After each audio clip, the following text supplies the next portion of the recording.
سلام وخت مو پر د افغانستان بانک مسولین ملت د دولت حساب ورکولو په پروګرام کې بیري چې اوس مهال هیوادوال کولی شي په اونۍ کې $600 او په میاشت کې تر $2000 د هیواد له بانکونو څخه واخلي. د یاد بانک مسولین دغه راز وایي چې د افغانستان بانک پلان لري چې په دوامدار ډول په هیواد کې د افغانیو زړه بانک نوټونه راټول او نوي بانک نوټونه وویشي. د مخابراتي او معلوماتي ټکنالوژي وزارت چارواکو ملت د دولت حساب ورکولو په پروګرام کې بیري چې د سیم کارتونو د غیر قانوني بیش په برخه کې ګړندي ګامونه اخیستل شوي دي او دمګړۍ کابو 98% کاریدونکي سیمې کارتونه قانوني شوي دي. چارواکي وایي چې د مخابراتي او معلوماتي ټکنالوژي وزارت د غیر اخلاقي سایټونو د بندولو په برخه کې هم د پام وړ کار کړی دی. د صنعت او سوداګرۍ وزارت سرپرست وزیر وایي چې په کندهار او هلمند ولایتونو کې د فابریکو ستونزې تر ډیره بریده حل کړي دي او دغه راز د برېښنا نشتون چې په دې ولایتونو کې د فابریکو پر وړاندې یوه لویه ستونزه وه اوس حل شوې ده او د 24 ساعتونو لپاره برېښنا ورکول شوې ده. هڅه کوي چې په ټول هیواد کې د فابریکو ستونزې حل کړي.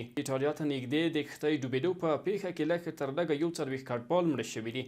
تر اوسه روښانه نه چې قربانیان د کوم هیواد خلک دي. نړیوالو رسنیو د ژوندي پاتې شوو کسانو له خولې لیکلي چې د کډوالو یاده کښتۍ له تونس څخه د ایټالیا په لور روانه وه. او د سپورټ له ډګره دا اورئ چې د هیواد د کرکټ ملي لوبډله د پاکستان پر وړاندې د 3 نړیوالو ورځنیو سیالیو په موخه له غرمې وروسته سریلانکا ته روانه شوه. لیدونکو تر بیا ښه وخت.